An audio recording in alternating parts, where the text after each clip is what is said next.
The views and opinions expressed on this show belong solely to the hosts and their guests and do not reflect the views of any on-site institutions unless explicitly stated.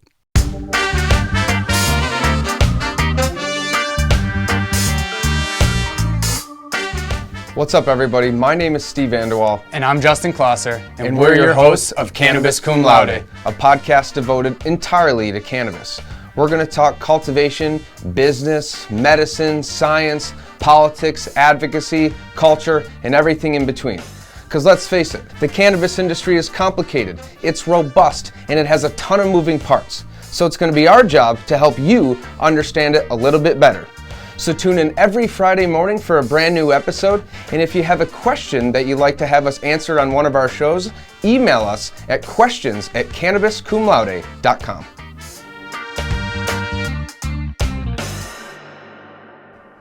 Hey, what's going on, everybody? Welcome to another episode of Cannabis Cum Laude.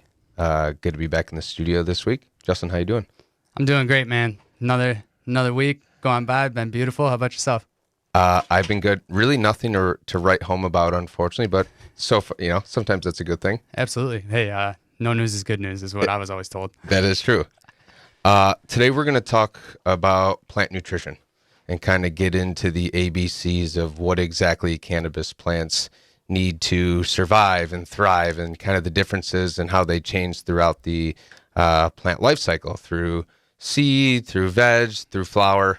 But I think it's important, before we dive right into plant nutrients, to cover a couple of, I guess we won't call them housekeeping, kind of foundational things. And the first thing is pH.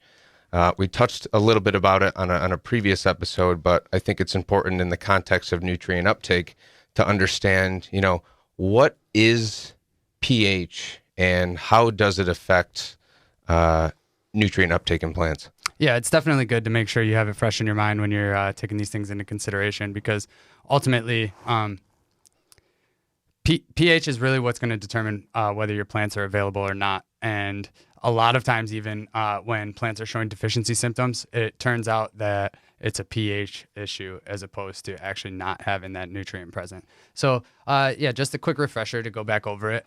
pH was the ratio of concentration of ions of hydrogen to hydroxyl, which the hydrogen carries a positive charge and OH carries a negative charge. And that's pertinent because it matters as to which type of nutrient molecules or ions that they're able to then interact with.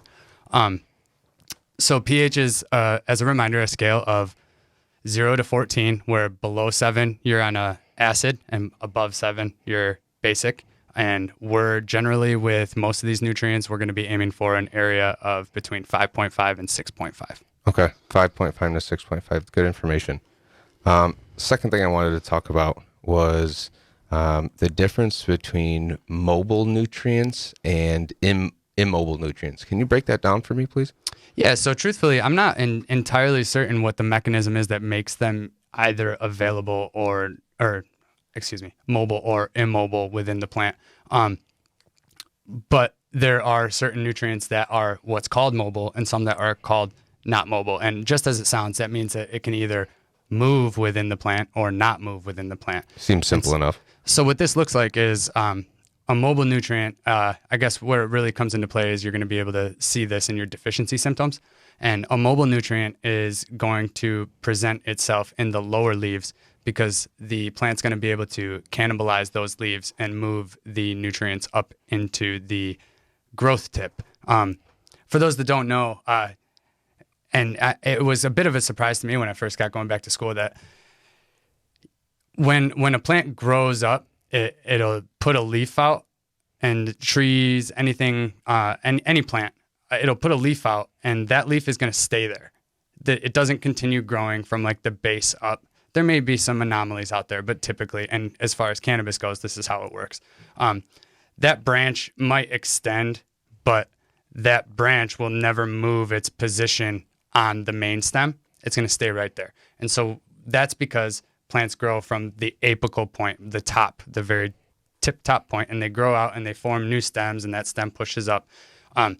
So in that process, if a nutrient is lacking in the soil, then the plant, if that nutrient is mobile, can cannibalize the leaves, like I said, and move it up to the growth tip to be able to continue making new growth. So that's really interesting. You could pretty much identify, or at least get closer to identifying where your deficiency is based on obviously kind of what's happening in the plant, and say, oh, if that's on a new growth, I know that's mobile, or if it's on an old growth, that's an immobile nutrient, right? And then you can start balancing. Flip-flop it. Okay. Yep. So the old leaves are what come first. So that's the older leaves, obviously they're older. They were born first. Okay.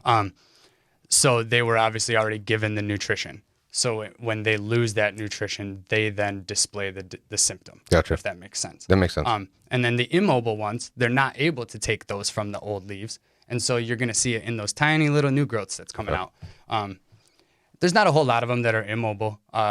And we're going to get right into that here in a minute. Yeah.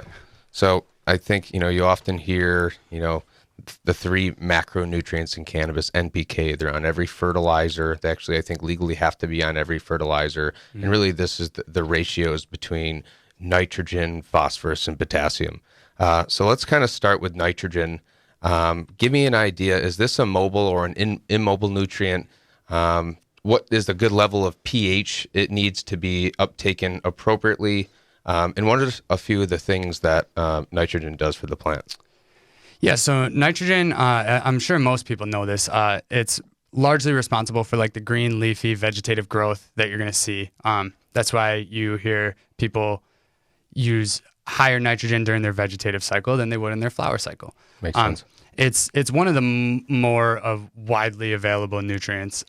It's available in 2 different forms, but it's not available in all forms, if that makes sense. So it does need to be converted at some points. But the ranges in which it's largely available are 5.5 all the way up to 8. Wow. So like it generally, if you're seeing a nitrogen issue, it's probably not pH related unless you have a super. That seems like a pretty big range. Yeah, pretty large. And a couple of the macros are in that larger range as well.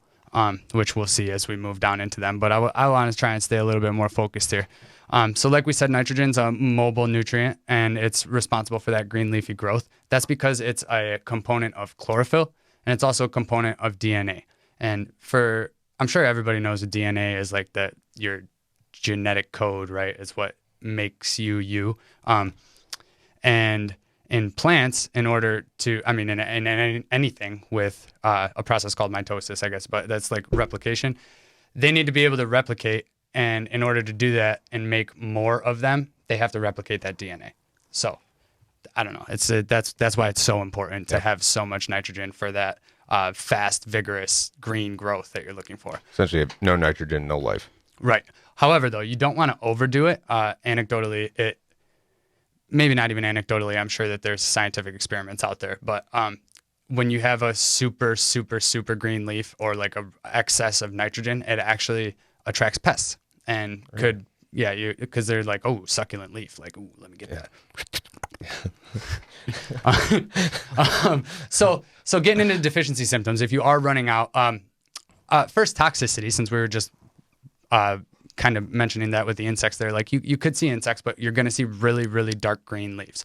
That's too much, right? You just got too much. And then once it starts getting worse than that, you're going to see like a little bit of a burning on the tip, and then maybe even a curling, or like sometimes there will just that tip will just die. Like that burn will just continue crawling right back up the leaf.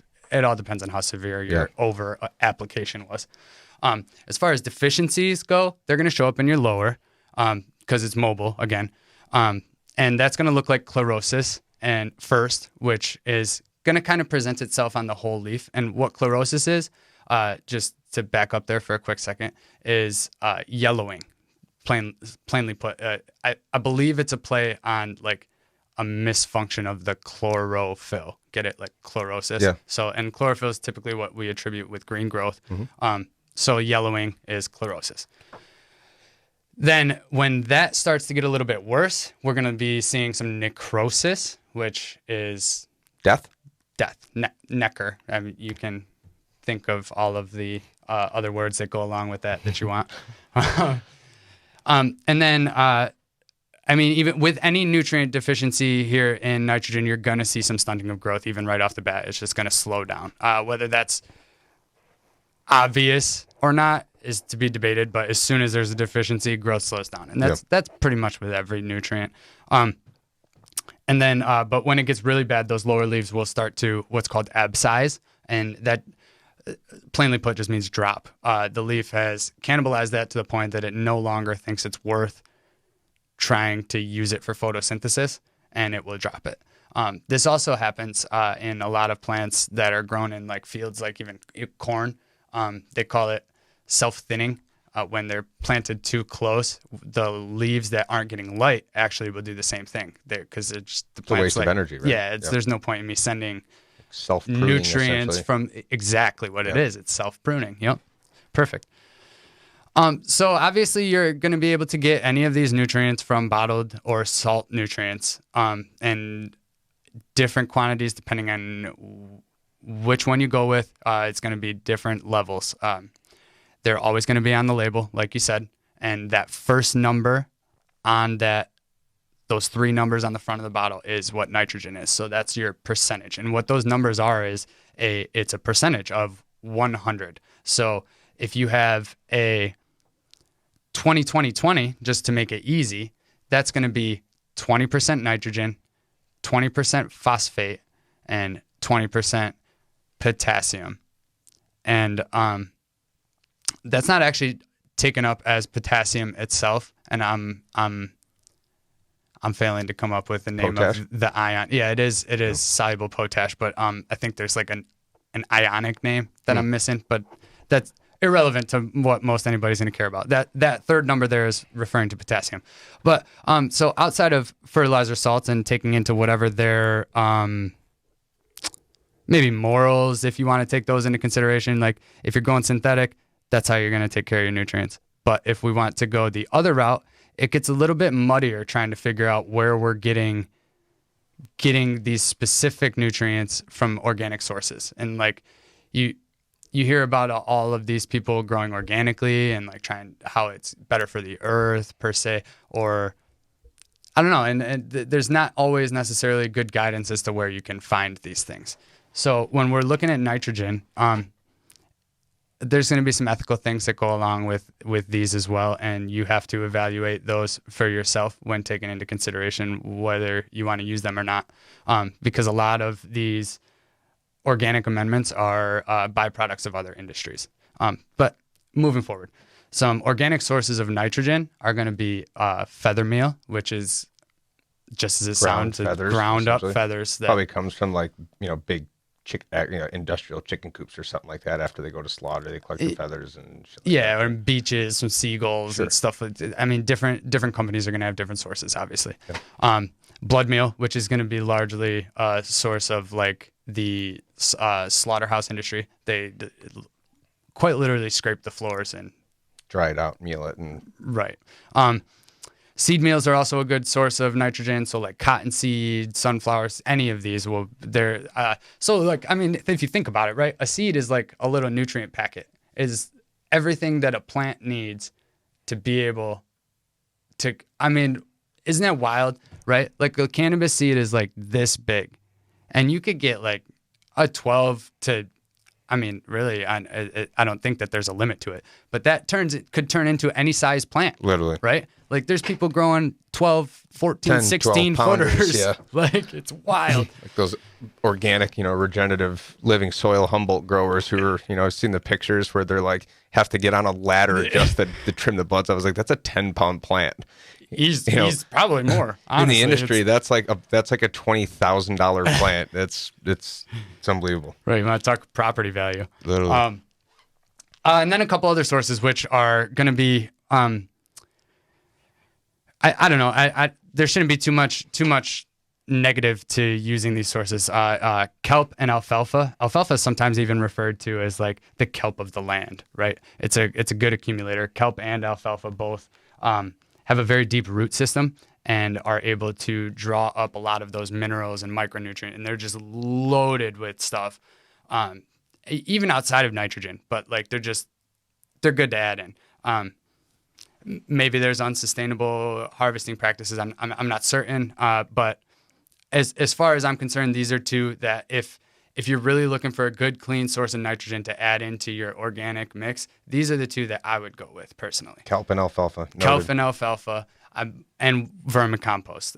I'm always a component of vermicompost just for anything. Any kind of compost, really. And then you can also get into manures, which that can go one way or the other depending on who you talk to, where the animals are, which animals they are, what they're eating, what they're injected with. Like, at the end of the day, this is a plant that's uptaking an inorganic mineral to create the organic biomass that we're going to be ingesting.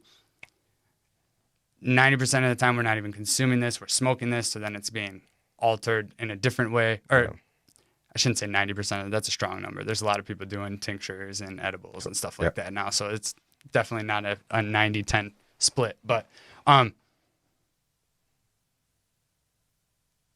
so my point of the matter is it's been so processed at this point that like those antibiotics and stuff, maybe they'll persist, but I highly doubt that it's going to be something that's going to be a detrimental level inside your body. It's not like, meat where, you buy beef or chicken that's been pumped with antibiotics or any of that shit, which if you're eating the meat, you're eating the antibiotics. The direct application. So if you're growing on organic soil and you are using a manure from a chicken coop that maybe they used antibiotics, and I'm sure one without antibiotics would always be healthier, but I don't think it would have the devastating effect on your health as eating meat that was kind of, filled with antibiotics. Maybe I'm wrong, but to me, you're right. There is so many different processes that have to happen along with like decarboxylation and all this other stuff that it doesn't seem like it would have that drastic of a negative health effect, but I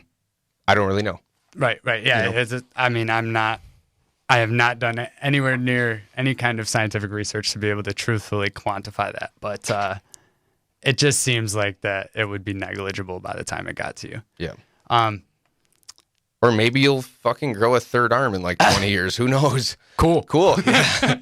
Yes. I'll take a third arm, man. You know how much more things I could get done with 3 arms? Yeah. What if, you could, we won't get in. You could trim, you could water at the same time. It'd be a trimming machine. Well, oh my goodness, because you got one hand holding the butt of the other two, just hacking at it. Like Goro from Mortal Kombat. You'd be great at trimming. Anyway, back into the macronutrients here. Phosphorus. Yes, sir. Also a mobile nutrient. Also correct? A mobile nutrient, yeah.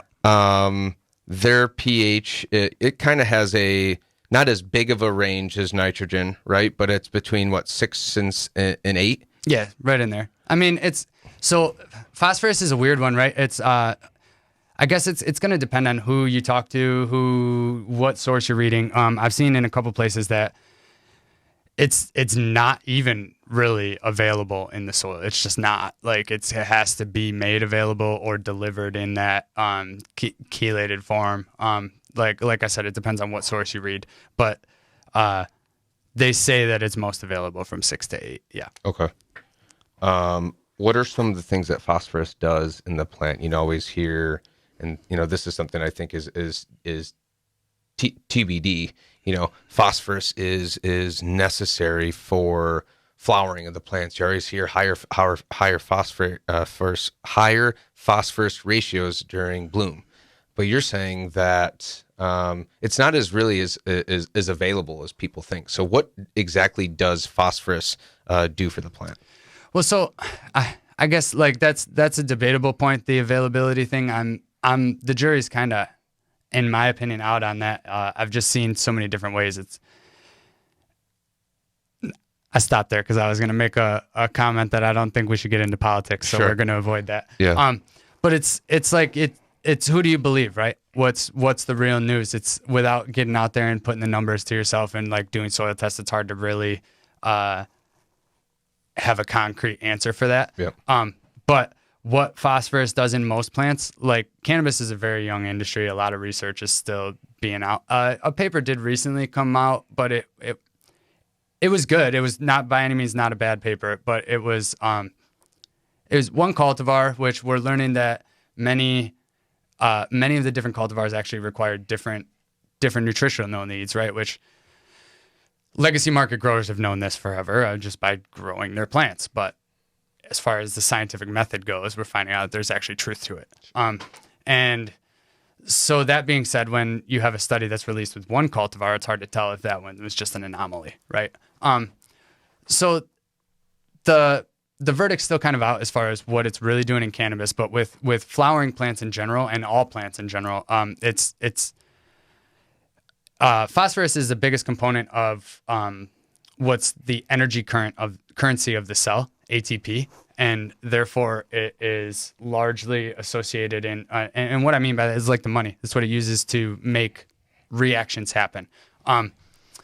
And so because of that, when you have major hormonal transitions and developmental stage transitions, there is a huge energy requirement for that flip-flop to happen in all the cells. And so ATP is largely attributed to initiating root growth as well as flower growth.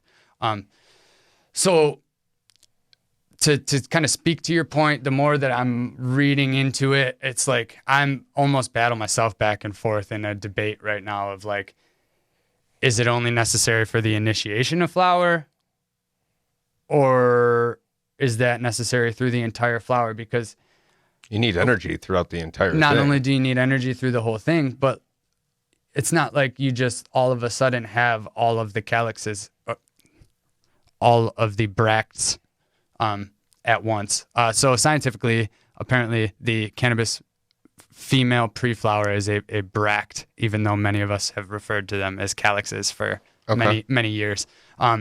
So those bracts are not all there. They don't just all proliferate at once, right? I mean, anybody who's grown the plant can tell that they continue to add more and more and more bud sites, and those build and build and build. So maybe the process is getting the process going, and that's why it's only needed in initiation. But to me, it seems like it would be needed pretty heavily all the way through. It does seem that the bloom stage is more energy intensive just because you're putting on the most weight, you're putting on the more size, and if you're doing that, you're going to need more energy. And you're trying to reproduce, right? Like at the end of the day, they are making, every one of those has the potential to become a seed, right? Yeah. So it has the female genetic DNA like in there packaged ready with the, it doesn't have the nutrients. Sorry, I was going to look carried away there, but ready to be pollinated and then turn into the packet that's going to create more plants. Like that is an incredibly intensive, energy intensive process, you know? So yeah. And it's also, phosphorus is also actually a component of DNA as well. So then it's going to be needed in that vegetative cycle as well even flowers contain DNA, but like, I want to make sure that people don't think that it's only necessary in flowers. Sure. It's just, you are also going to need this through the vegetative cycle. Maybe not quite as much, but like you want to keep those healthy roots proliferating. You want to keep that plant growing healthy. You definitely want to make sure DNA replication is going proper. And it's also a component of the cell membrane, which decides what can come in and out of the cell. So that kind of helps determine uptake of other nutrients, if you know. Could it also help? What I mean? Could it also, so it could help with nutrient uptake, but could it also prevent unwanted things from coming into the cell? Is it kind of like an immune system type of thing? The cell membrane definitely does that. I don't necessarily know that phosphorus's role is a preventative, but it may be. Okay. How do I tell if I have a phosphorus deficiency in my plant? Yeah, so your first signs, it's going to present differently depending on what cultivar you have, which I want to put that caveat out there for all of these. Nitrogen's pretty solid. Like, it's just going to go yellow. It might have a little bit of a different reaction in a purple type plant. I'm not certain, but I think it still goes yellow. I've never grown anything that's been like purple. Yeah. You know what I mean? Like there maybe a little hint here and there, but nothing that's been like just solid purple. So I can't really speak to it. But on most like green plants, what you're going to see is like an olivey kind of spot, maybe a little bit lighter, maybe a little bit darker. And it, like I said, cultivar dependent, but you're going to see like spots start to form in the leaf. And then those spots are going to get a little bit more aggressive. And then they're almost going to look like wet or maybe sunken. And you can also have this phenomenon of like purpling in the stems. I don't know why, but it happens in most plants, where a lack of phosphorus tends to trigger a different pigment known as anthocyanin, which is what leads to that purpling. And you'll see this in leaves sometimes too. That's why a lot of times, so easily understandable here is in the fall, when you see all the leaves changing colors on the trees, they are cannibalizing those leaves and slowly sucking out the nutrients. Essentially what you're seeing is a tree that's deficient. It's presenting as deficient because it's just like, give me my nutrients back before winter comes. And then it's like, all right, see you, leaves. See you next. And it doesn't get all of it, but it does a pretty good job of requisitioning that stuff back into the roots. But yeah, so that's where you see those colors forming and those in the fall. That's just something easy to relate to. Yep. And so again, getting into some organic sources, like I said before, synthetics, you can get them wherever you want. But organic sources are rock phosphate, which is one of the more controversial ones that I've seen. They say that unless you get like below a 5.5 pH, that it won't even like become available off its rock form. Again, I don't know how true that is, but just caveat. I would maybe, if you're looking at rock phosphate as your source of phosphorus for your super soil or your organic grow or your top dress or whatever you got going on, maybe consider adding an alternative and like splitting the number half and half, just in case there's truth to that. Like an orgo and a synth, or two different organic? Two different organic. You don't want to put a synthetic source if you're trying to grow organically. Like a rock phosphate and a bone meal or something like that? Yeah, absolutely. So bone meal is another good source. And also manures and compost are where you're going to go. And vermicompost is, I'm a huge proponent. Honestly, like I'm always going to come back and say, use vermicompost. You're going to get a lot of your micros out of that. You're going to get your nitrogen, your phosphorus, your potassium, those big ones. You're going to get it. The worms break down your waste and maximize the nutrition that you could potentially have from that. And if you add a couple nice little amendments into your bin, you can really make a beautiful compost. Yeah, I actually bought soil. I have a buddy locally who makes soil. It's like a combination of vermicompost and biochar and something else, but it was like 50. It was really heavy in vermicompost, and I did it in my garden beds this year, and I had vegetables coming out of my ears. I know that wasn't the only factor, but when you give them the good environment and feed them properly, I was just amazed. I was a first time gardener. I didn't know what the hell I was doing. I was like, wow. It's amazing what you can do with some really good soil, and especially if it's got vermicompost in it. So yeah, absolutely. And if you have your own worms, you can. And even if you don't, you might get lucky and get like some castings or cocoons in there. But if you have your own worms and you mix that compost in, you might get lucky and get some worms going on, and they're going to continue to break down your decaying roots and your other things that are going on inside your soil and help continue to provide more of those castings and that nutrition that your plant wants, and microbial activity, enzymatic activity. Like worms are great. I'm getting a little too, we've got to get back to nutrients here. Let's round out kind of the big macros with potassium. Okay. pH levels. Okay. pH is going to be 5.5 and up. Is largely available in alkaline pH ranges for some reason. It's like if you look at the picture, you'll be able to see that it starts out as like a little cone on the left hand side where it starts at like 5.5, and then it is just a solid bar all the way to the end of the graph. Interesting. And so potassium is a big one, right? It's super important. It's like considered like an important for just overall growth, like everything. It regulates a lot of the processes that are going on by way of what's called guard cells. And these guard cells, so the leaves have pores in them that are referred to as stomata. And those stomata are where gas exchange takes place, which means like carbon dioxide, oxygen exchange. If you remember, plants in photosynthesis use carbon dioxide to give us oxygen. So those are the pores of where that takes place. It's also where water vapor is lost, which draws it creates a gradient which pulls water up through the soil, and that's essentially what drives nutrient and water uptake. Is those stomata. So the potassium gradient within the guard cells is what regulates that process. So that's the in my opinion the biggest thing that potassium is doing in the plant. Yeah, facilitates photosynthesis. Precisely. Right. If you don't have photosynthesis, your plant's not going to grow. Right. Yep. Simple enough. Right. The guard cells, I always picture the guard cells kind of like these gatekeepers, right? That say, tell the stomata they can open and they can close. And I'm assuming if I don't know if this is right, but do you want the stomata to be open more often than not because you want more gas exchange, or is there just a balance? So depending on the type of plant it is, it doesn't change actually. Let me correct that. Stomata are open when the light's on, and depending on what type of plant it is, will determine when the reactions that take place to convert that carbon dioxide occur.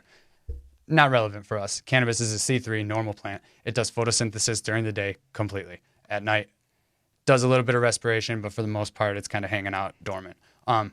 So the stomata will be open when the light's on, and when, and then that's when it's going to take up carbon dioxide, so that it can use that carbon dioxide in conjunction with the light to create sugar and oxygen. Interesting. I have a quick aside because I use a product, Photosynthetic Plus or Photosynth Plus, and that essentially allows plants to undergo photosynthesis when the lights are off. Is there like a heavy potassium agent in there that allows the stomata to be open when the lights are off? Do you have any idea how that works? All I know is that it works well and it smells like shit. Yeah. I truthfully have used the product. It does work amazingly. I never knew that was one of their claims, honestly. And I would have to look into that. I don't know. As far as I know, C3 plants don't necessarily, they don't do those reactions at night. They just don't.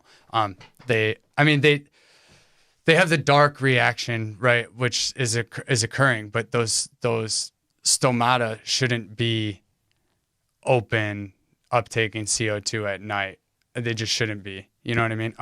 However, though, it might be a different part of the process that they're optimizing at night, because I remember when going through, shout out Rob Wink, plant structure and function at Finger Lakes Community College, that a question came up about cannabis being C3 or C4, and I did a little dive, and I found out that it's actually able to act like a C4 plant if it wants to, which means that it does do part of that process at night. So I wonder if maybe they're taking advantage of that. Yeah, the way that it was explained tendency to me, and I'll look into this further after we close up here, but it was explained to me essentially that it tricks the plant into continuing photosynthesis at night. So maybe there's some thing with the genetics where if it has the ability to C4, maybe it tricks it. I don't know how it works. That's not my area of expertise, but yeah, essentially it was explained to me. It said, you want to use this because it'll trick your plants into going into photosynthesis when the lights are off. I was like, okay, swipe. Cool. I'll take it. Thanks. What are some of the, if I have a potassium deficiency, what are some things that I need to be looking for? Yep. So with potassium, what you're going to see is that necrosis. Remember we mentioned necrosis. It's going to show up around the margins of the leaf. They call it marginal necrosis. It's really intuitive. And that is, it's just going to look like burnt edges, but it's going to be fairly uniform all the way around the edge of your leaf. You know what I mean? Like, it's just all of those little serrations are going to look like they're burnt. And then once it starts getting a little more severe, you'll see spotting of like yellowing and dying spots within the center of the leaflets as well. And as far as organic sources of potash is, you can use like burned wood or wood ash. I'm pretty sure biochar probably has some potassium in there as well. Green sand is good. Seaweed, granite, and again, vermicompost and compost. Yeah. So yeah, I'm that kind of wraps up potassium there. Yeah, I think that those are, you always, the thing is we often hear NPK, NPK, and obviously those are kind of the big ones. Those are ones that are taken up in abundance, but it's far from the only picture.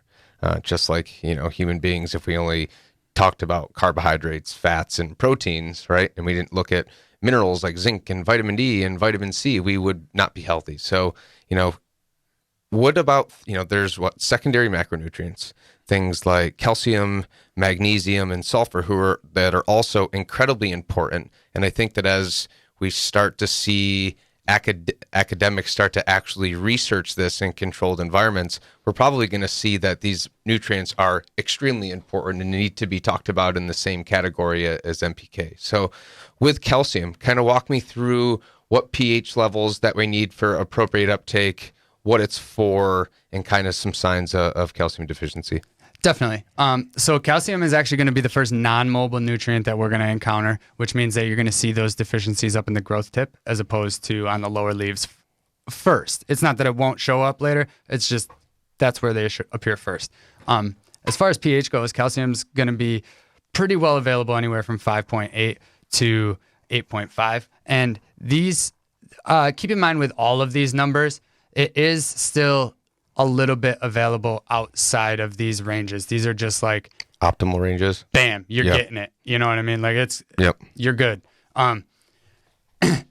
So calcium, just like with humans, it's largely a structural component.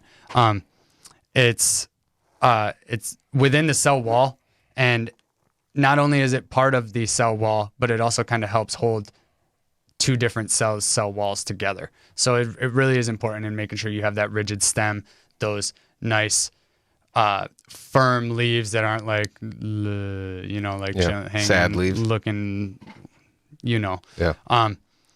So yeah, that's the main thing as far as calcium is concerned, mostly structure. And like we said before, you're going to see deficiencies show up in the young leaves first. It's going to typically show up as marginal necrosis, very similar to potassium, but remember potassium was in the lower leaves. And you're also going to see like at the base of your new leaves, so you got your 5 leaflets and they all come together and attach right here, right in this area of each leaf. You're going to see a yellowing chlorosis. And then obviously the death of that tip, like if it gets severe, that tip can actually just die. And you might be able to tell just by looking at it, but you're going to be able to tell, anybody who's ever topped a plant knows that once you get rid of that growth tip, your side shoots come up. Yep. So if you randomly have your side shootings starting to come up and your growth tip looks like it's a little bit burnt, chances are that's because you have a calcium deficiency. However, that calcium deficiency is probably going to prevent those side branches from trying to shoot. So it's weird. But because it's immobile, they'll have like a little bit right there already. You know what I mean? Like a little bit to be able to stimulate. And then a couple things that will actually lead to a calcium deficiency without there actually being a calcium deficiency is if your root tips die, they're not going to be able to take that up very easily. And that seems to present itself more with calcium than other nutrients. And also just in general, low light is going to lead to a calcium deficiency because what's happening there is the plant is going to try and stretch or what's called bolt to try and get to more light. And it's throwing up vegetative growth so fast that it can't keep up with the calcium requirement, and so it falls over. It just gets weak and dies. Low humidity. I don't know the function of that, but I found out that low humidity would actually do that as well. And then dry soil, same type of thing with the death of the root tips. Interesting with calcium, it is a cation, and so for some reason the cations don't really always play nicely together. They will they're bullies. They want to take the place if they can. So if you have to really make sure you get your ratios right. If you have too much calcium, you might end up with a magnesium deficiency or vice versa. Same thing with potassium, and interestingly also sodium. So we don't really want to be growing our plants with sodium anyways. But if you have some sodium chloride in your water or something of that nature, if it builds up too much, it could present as a deficiency in one of these other cations. So sources of organic calcium are going to be largely in anything with bones. Eggshells as well, very similar. Lime and gypsum. Excuse all my ums, guys. This is really, really bad run right there. Oyster shell, crab shell, and again, you're probably going to find a little bit in some compost because it's in those cell walls of the plants. And so as it's getting broken down, it's going to be available. Another big secondary macronutrient is magnesium. And a lot of people call this with CalMag, and that's not okay. They're two different nutrients. We need to address them as such. I love watching you get so pissed when people do that. So we're just like they are. I don't honestly even know why. Maybe just because they ended up getting bottled together. But regardless, it doesn't matter. They're two different nutrients. Their deficiencies addressed differently. And actually, calcium, like I said, was immobile, and magnesium's mobile. So that being said, the pH is very similar, though, that it's 5.9 to 8.5 that's going to be largely available. And magnesium is like the main component of the light reaction center of the chlorophyll molecule. So it's essentially harvesting and redistributing all that light to the rest of the molecule, which allows photosynthesis to occur.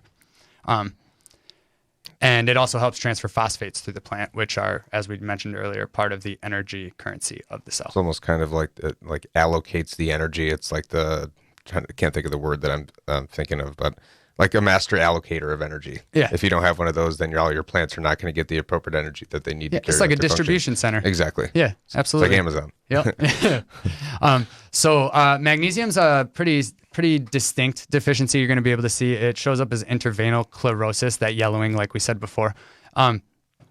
You'll get to a point where when it gets severe that you have like bright green veins and the rest of the leaf is yellow. It's really interesting. But so that'll start out farther and work its way in, if that makes sense. It's going to start out at the margins and slowly come into that intervenal chlorosis. And then an eventual necrosis of where it could die. Magnesium organic sources, we're looking at Epsom salts. For those of you who don't know, Epsom salt is magnesium sulfate, so it's also going to be good for our next macro, sulfur.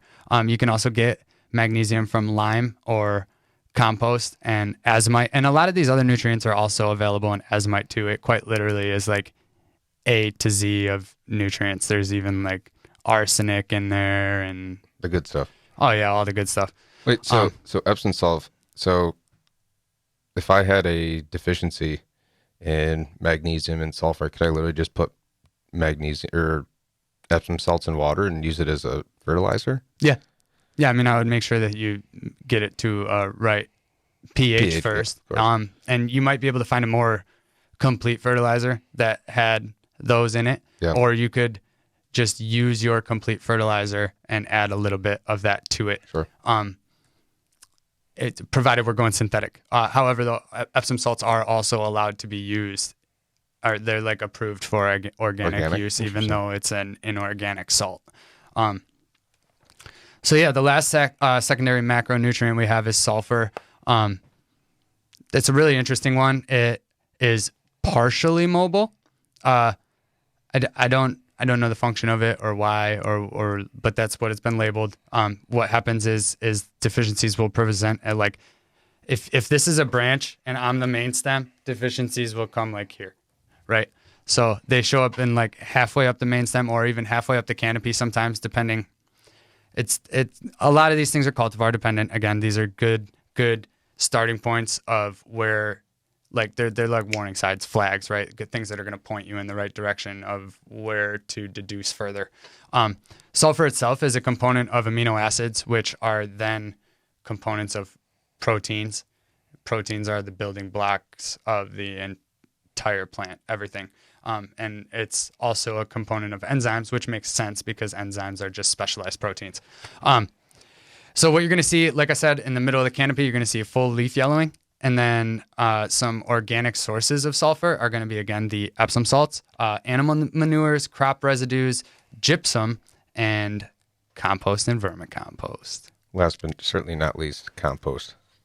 We're going to have to do an episode about compost because definitely. I tried making compost last year and I thought it was just as easy as putting a bunch of food scraps in a bin, and it wasn't.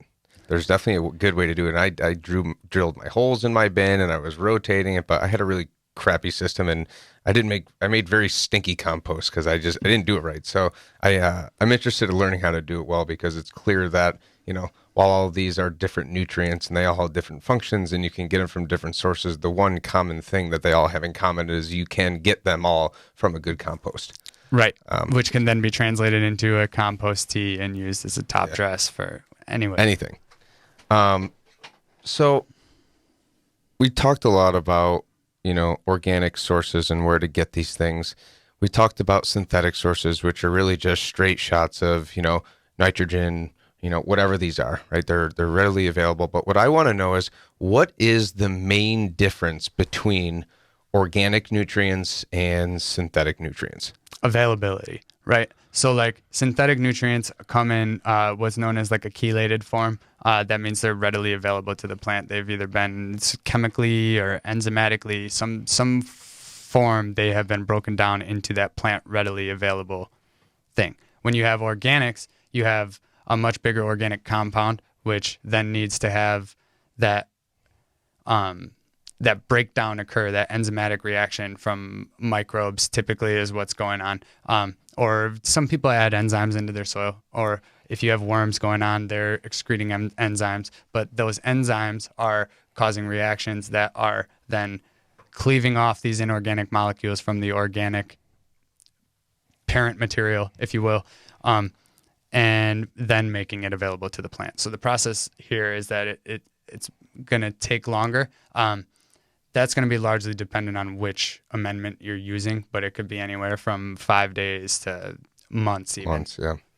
And that's got to be tough, especially, say you have what seems to be a nitrogen deficiency or a potassium deficiency, and you want to feed it then and there to fix it. It's not going to get fixed right then and there, because it's going to have to go through that breakdown, process, yeah. And it could be too late, which I do think there's kind of two camps, and I think we kind of sit in the similar camp of the hybrid camp, which, there's a time and place to really use both.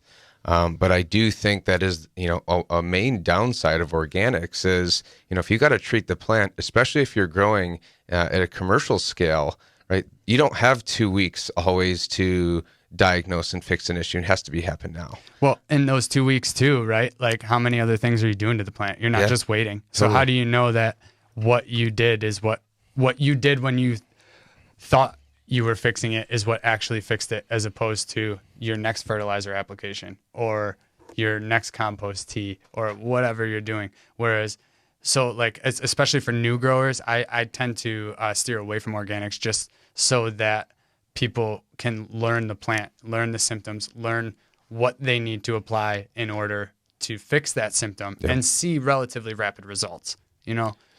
And I think growing outdoors, it's a lot easier to amend. You can do it in advance. That's why a lot of people before the season starts will, do a big amendment, a month or two before. And that allows the time for the soil to break it down so it is available. But if you're just feeding, like a blood meal or a kelp tea right then and there, it's not going to be available right then and there. There's going to be time. So, I do think that, a combination of both. I do think that the utilization of microbes and synthetics are where you're going to get the most bang for your buck. But I guess I want to know, like, what's your weapon of choice? You obviously are very knowledgeable in the organic field, but do you, at the end of the day, if you were, to cultivate hemp or to cultivate cannabis or to cultivate anything, would you lean towards organics or more towards synthetics? Location, right? Indoors, I'm personally leaning towards organics, or misspoke there, synthetics indoors. I played with making super soil on 2 different occasions, and it went really well. Don't get me wrong. I didn't grow in it, but the making of the soil went really well. So well that I didn't want to grow in it because I didn't want to deal with all of the life that came with it. Yeah. There was just too much going on. And in an enclosed environment to where I can't like let that out and get like, be able to breathe I didn't want to have to deal with that for 8 weeks. And then also I was so fresh to it that I wasn't 100% certain that everything that was going on was good life. So like, what if I would have put my plants in there, got 6 weeks in, and then all of a sudden a nematode issue or something? Yeah, and there are beneficial nematodes, so just caveat, not all nematodes are bad. But yeah, what if I had a crop decimation for whatever reason, fungus, anything. So I got nervous and I ran away from it, truthfully. But outdoors, I 100% grow. I actually am like against synthetics outdoors. The only application that I think is okay for synthetics outdoors is to use your runoff water and to if you mixed up a little bit of too much fertilizer or something. And then what I personally do when that happens is I dilute that down and then try to like broadcast spread it over as big of an area in my yard or something as possible that will then allow the plants to utilize as much of those nutrients as possible before letting it leach down into the water table.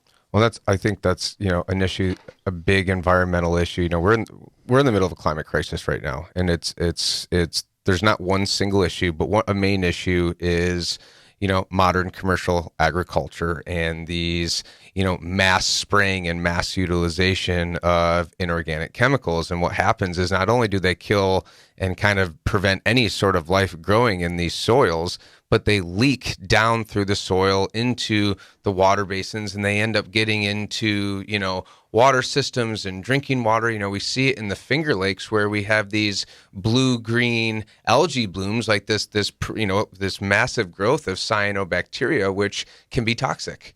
And that's really caused from the nutrients going through the soil, and it being almost too much nutrients to the point where now it's growing this bacteria. So I think that as we approach, state by state, a point where the federal commercialization of cannabis is inevitable at this point, and if we continue to practice these modern day agricultural approaches, we're going to perpetuate the climate crisis. I think the cannabis industry has the opportunity to do good and start to reverse that.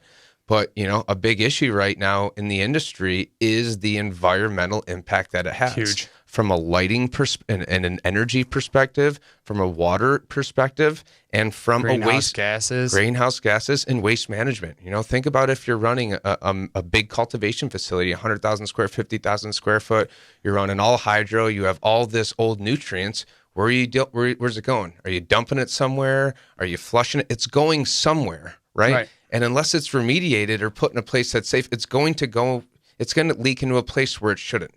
So, I don't really think that it's the small home growers that are really responsible for the climate crisis, right? Agreed. Be mindful of like where you dump your reservoirs and stuff like that. But if we really want to be, the industry that can kind of turn us away from, a really even more of a devastating climate impact, we have to be very mindful of all the different ways that this industry could potentially hurt the environment, and waste management of some of these synthetic nutrients is going to be really important. Yeah, and just a quick jump on that too, just because we didn't explicitly say it. Don't pour your excess nutrients down your toilet. That literally puts it directly into the waterway with no filtration. Please dump them outside. Don't do it. Or, and you've told me this before, if you got a garden bed, right? I grow my vegetables in garden beds, dilute it. There's still good nutrients in there. Obviously if you're all organic, blah, blah, blah. But like there is a way to utilize it in a responsibly. Way. Flower beds. Put it in your flower beds if you want. Totally. Put it in pots, put it in flower beds, house plants. Honestly, before outside, I would even suggest house plants if you have them, although some people aren't house plant growers. But like absolute worst case scenario, spread it on your lawn, dilute it, spread it out over your lawn. Just, it would, I know it sounds like a PIA, right? But like you can, pain in the ass, sorry, I don't know why I was being so correct there. It will take you 2 minutes, and you're simply just doing your part to help make sure that our next generations are going to have a better world to live in, right? Amen. Well, I think we covered a lot of ground today. I feel like I got a college course in nutrients. Thank you for always bringing such a lot of knowledge to the table. I learned something every time I talk to you, and I hope everybody else does too. Yeah, man. Thanks. Well, everybody, this has been pleasure to be a teaching agent. Yes, you are. You're a good one too. Well, everybody, this has been another episode of Cannabis Cum Laude. We hope you learned something today. If you have any questions about some of the things that we talked about today, or if you want us to elaborate further on some of them, reach out to us at questions@cannabiscumlaude.com. You can find Justin and I individually on Facebook, Instagram, LinkedIn, wherever. We'd love to take your questions. So if that's all we got today, we'll see you next week.